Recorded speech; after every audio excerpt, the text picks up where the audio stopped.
Recently, this display stand was sent to me by Rose Colored Gaming, and it really got me thinking, where is Rose Colored Gaming going with this company? What are they thinking making a display like this? This is absolutely ludicrous. And the thing that really bothers me the most is that they are bringing me over to this more creative, interesting side of displays. I've slowly gotten into some of these more characterized displays, these displays with colors and shapes and logos from companies and things that usually I don't like having on displays, and I still stand by that. I think most of the time you should take your items, your handhelds, your games, and all of these other things and have them kind of across the board on the same kind of stand. But what about these special edition items, these special items that almost demand a display? And the display that you're seeing on screen is this Skyward Sword display stand for the Joy Con, the special edition Joy Con that came out with Skyward Sword HD on the Nintendo Switch.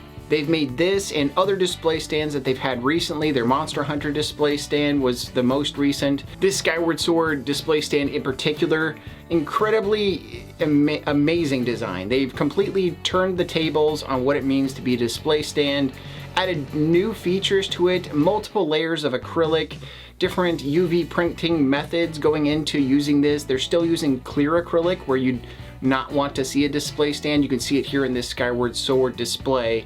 They've used some of the clear acrylic to kind of go around where the Joy-Con are. And that gives it this awesome kind of floating effect for the Joy-Con, for the Triforce, and it just overall just blends together really nicely. And I also think it's really easy to see things in these kinds of displays, the R&D, the development that went into these displays, the amount of time that they're spending kind of figuring these out. Also in their Discord, the Rose Colored Gaming Discord, you can see a lot of behind the scenes stuff.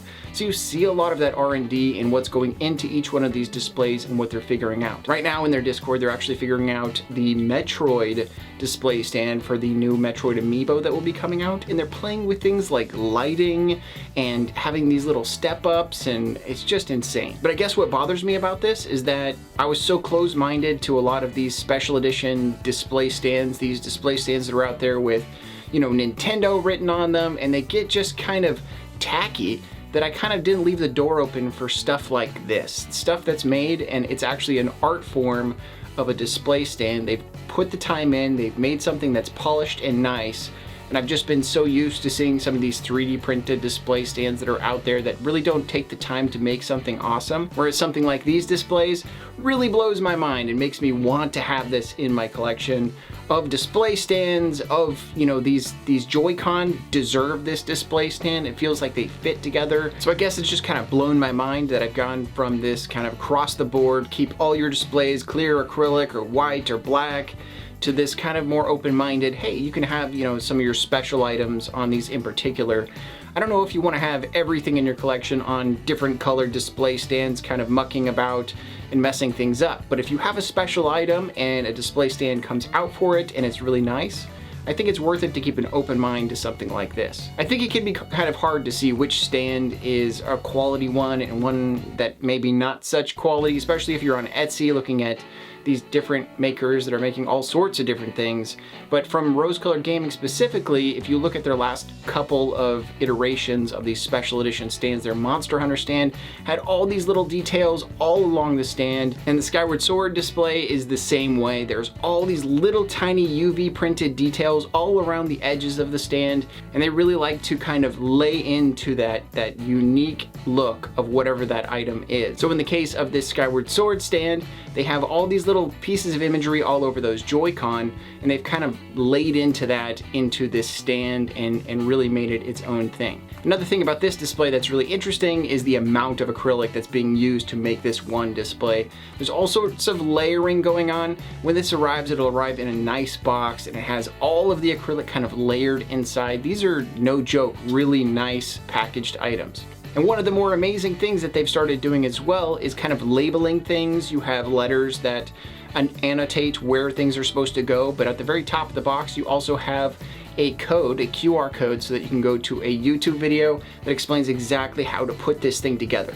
Which is a huge deal, because I know in the past a lot of people have had difficulty putting these things together. They've kind of just showed up in a box, acrylic pieces, and you kind of fumble your way through it and kind of guess. So it's really cool to see them go in a much more professional direction and kind of lay that to waste and keep people putting these things together properly, probably saving material and waste and all sorts of things in the process. Also, a lot of other companies may not go so far as to completely embellish this stand. I mean, all the little design details and then all these little clouds that are in the front. I mean, another company may have just put a couple clouds there in the front and said, forget it, that's where we're stopping. The Rose Colored Gaming put a couple layers of clouds in the front, another layer of clouds on the back, and it just gives it this full 3D effect. And it looks incredible. So I guess when it comes to what they were thinking, I guess they were thinking like, hey, let's just make a nice thing, put it out there, and maybe we can get some people adopting these special editions. And I think it gets people really excited. When you see a special edition display stand for something that you got, you know, these Joy Cons come out and you're just like, man, I wish I had a great place to put these. This is giving you that route. And of course, Rose Colored Gaming and other sources also have places to put those Joy-Con outside of that may be more simple and cheaper, but I really like having that option for these special editions. And speaking of that stuff, these things are always going to cost more than, say, your base level display stand. You know, Rose Colored Gaming has display stands for Joy-Con, and those are going to be cheaper. One thing that they've been kind of messing with doing and doing more and more often is these kinds of open pre-orders for this kind of thing. So they make enough for the amount of people in the community that want to get these. And they've done a couple runs of those, of these kind of open pre-orders, and then they seem to have some in stock on their Etsy or sometimes on their page, having a few left over and extra. So if these kinds of stands do get your interest, it would definitely help you to keep an eye on Rose Colored Gaming on all their social media and their YouTube channel and Discord, all that stuff. They have all sorts of different ways to kind of keep an eye on them for when they're coming out with these new amazing display stands. But overall, I guess it's kind of a short video today. I just wanted to kind of highlight this kind of new special direction. I mean, Rose Colored Gaming's been making a lot of special edition display stands for a long time, but they've never really laid into it as hard as this. So I'm really excited for where they're going as a company and what they're gonna end up doing and evolving into in the future. I can see them being in stores everywhere at some point in time. I have no idea where this company's going, but they're making amazing stuff right now. So it's a good time to be keeping an eye on what they're making. I'm still working on other videos for a lot of different display ideas that I've come across in the last couple of months. So just bear with me on those. And of course we have the game room tours videos.